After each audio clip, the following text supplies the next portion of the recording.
أعوذ بالله من الشيطان الرجيم. بسم الله الرحمن الرحيم. السلام عليكم ورحمة الله وبركاته. الحمد لله رب العالمين، والصلاة والسلام على أشرف الأنبياء والمرسلين وعلى آله وصحبه أجمعين. سبحانك لا علم لنا إلا ما علمتنا إنك أنت العليم الحكيم، ولا حول ولا قوة إلا بالله العلي العظيم. رب اشرح لي صدري ويسر لي أمري واحلل عقدة من لساني يفقهوا قولي. أما بعد. Alhamdulillah, syukur pada Allah Subhanahu wa taala. Pada kali ini kita dapat lagi bertemu dalam siri bacaan kitab ringkasan Riyadhus Shalihin yang dikarang oleh Syekh Yusuf bin Ismail An-Nabhani, yang mana Syekh Yusuf bin Ismail An-Nabhani mengambil hadis-hadis, meringkaskan daripada kitab Riyadhus Shalihin karangan Imam An-Nawawi rahimahullahu ta'ala. Muslimin muslimat dimati Allah sekalian, insya-Allah kita sambung bacaan kitab ringkasan Riyadhus Shalihin yang kita telah baca sebelum ini. Dan sebelum itu, suka untuk saya ingatkan kepada kita semua supaya marilah sama-sama kita mengambil saham untuk kita mendapat bekalan bersama-sama dalam kita menyebar perkara-perkara kebaikan. Untuk kita sama-sama subscribe YouTube channel Masjid Al-Muktafi Bilasyah, iaitu TV MAMBS, dan boleh juga ikuti kami di Facebook page Masjid Al-Muktafi Bilasyah, ataupun boleh ikuti kami di Instagram TV MAMBS.kt, di Instagram MAMBS.kt. InsyaAllah mudah-mudahan kita dapat manfaat dan orang lain pun dapat manfaat disebabkan apa yang kita sebarkan, insya-Allah. Muslimin muslimat rahmati Allah sekalian, insya-Allah pada kali ini kita masih lagi berada dalam hal berkaitan dengan ikhlas dan haramnya riya. Dan sebelum ini, hadis-hadis yang kita baca, kebanyakan hadis-hadis tersebut menceritakan ataupun memperihalkan hal-hal berkaitan dengan ikhlas dalam kita melakukan ibadah kepada Allah Subhanahu wa taala. Dan insya-Allah pada kali ini hadis yang akan kita baca akan masuk dalam bab ataupun hal-hal berkaitan dengan haramnya riya. Insya-Allah mudah-mudahan kita ambil iktibar dan kita sama-sama aplikasikan dalam kehidupan kita dan ambil manfaat daripada hadis Nabi sallallahu alaihi wasallam ini. Qala muallifu rahimahullahu taala wa nafa'ana bi ulumihi fid darain amin. Kata pengarang, Imam Al-Bukhari dan Imam Muslim meriwayatkan daripada Jundab bin Abdullah radhiyallahu anhu, daripada Jundab bin Abdullah radhiyallahu anhu, beliau berkata, qala an-nabiy sallallahu alaihi wasallam, man samma'a samma'a Allahu bih, wa man yura'i yura'i Allahu bih.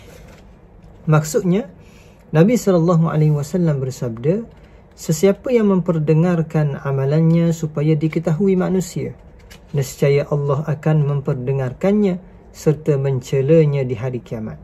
Sesiapa yang menampakkan amalannya supaya dilihat oleh orang lain, nescaya Allah akan mencampakkannya dalam kalangan makhluk bahawa dia adalah orang yang riya. Muslimin muslimat rahmati Allah sekalian, hadis yang kita baca pada kali ini membicarakan tentang bagaimana Nabi SAW menyatakan kepada kita hal haramnya berlaku riya dalam kita beramal kepada Allah Subhanahu wa taala. Apa yang Nabi SAW sebut dalam hadis ini, iaitu sesiapa yang memperdengarkan amalannya supaya diketahui manusia. Maknanya dia melakukan sesuatu amalan, dia buat amalan itu bukan disebabkan Allah, tapi dia buat supaya orang tahu. Dia buat amalan sebagai contoh baca Al-Quran.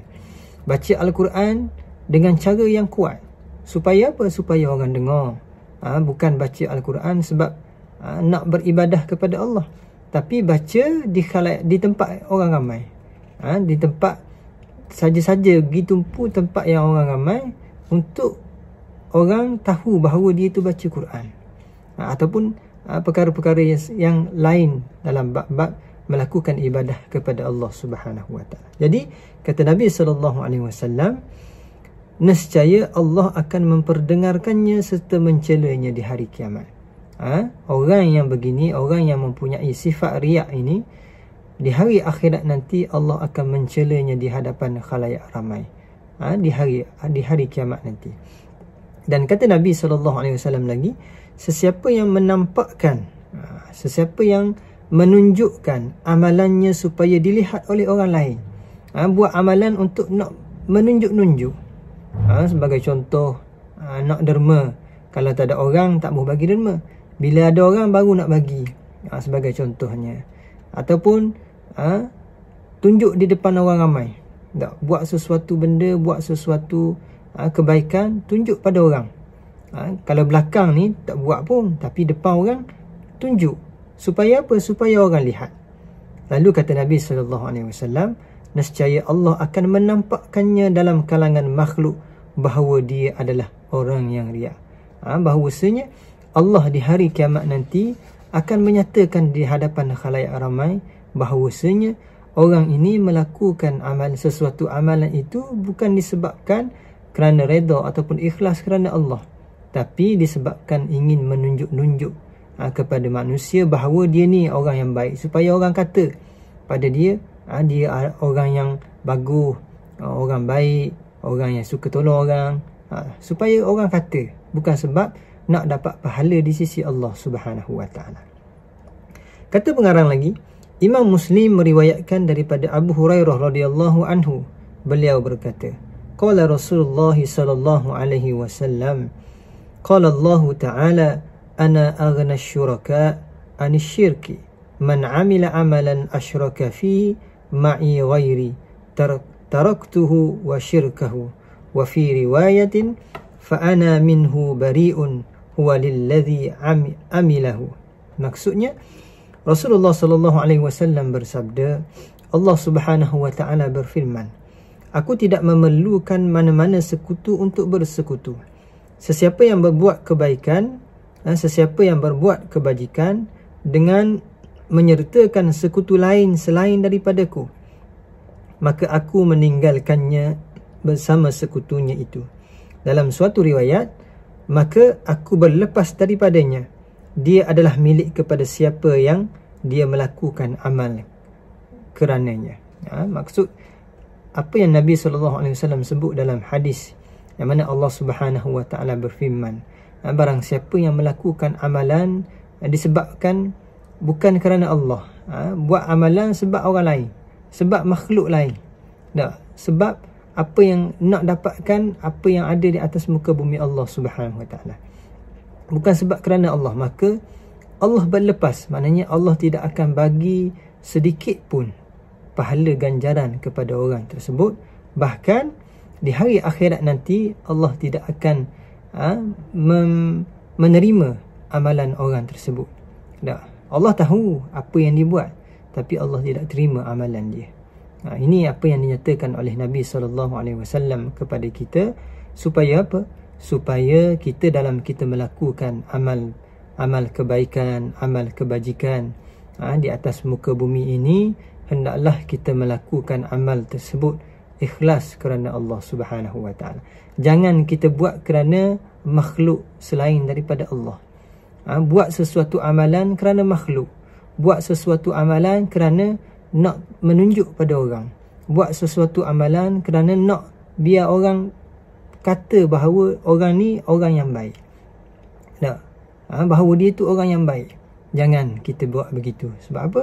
Sebab apa yang dinyatakan oleh Nabi dalam hadis yang kita baca pada kali ini, di hari akhirat nanti Allah akan berlepas daripada kita. Maknanya Allah tidak akan bersama-sama dengan kita. Maknanya bila kita pergi di hadapan Allah di hari akhirat nanti, amalan kita itu tidak dapat membantu kita sedikit pun. Tidak akan memberi ganjaran pahala kepada kita sedikit pun. Tidak akan memberatkan timbangan amal kebaikan kita sedikit pun. Bahkan kita akan mendapat selain daripada kebaikan. Apa dia? Iaitu dosa di sisi Allah Subhanahu wa taala.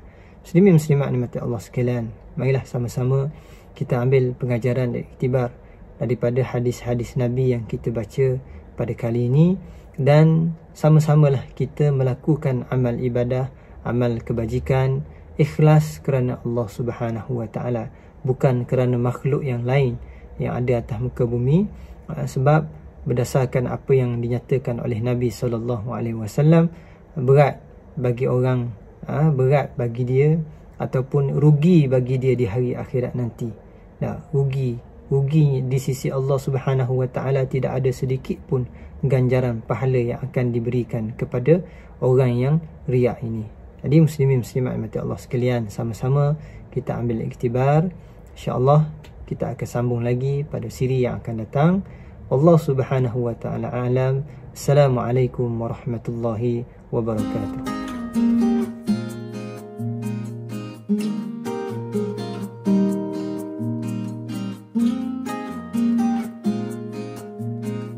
Mm-hmm.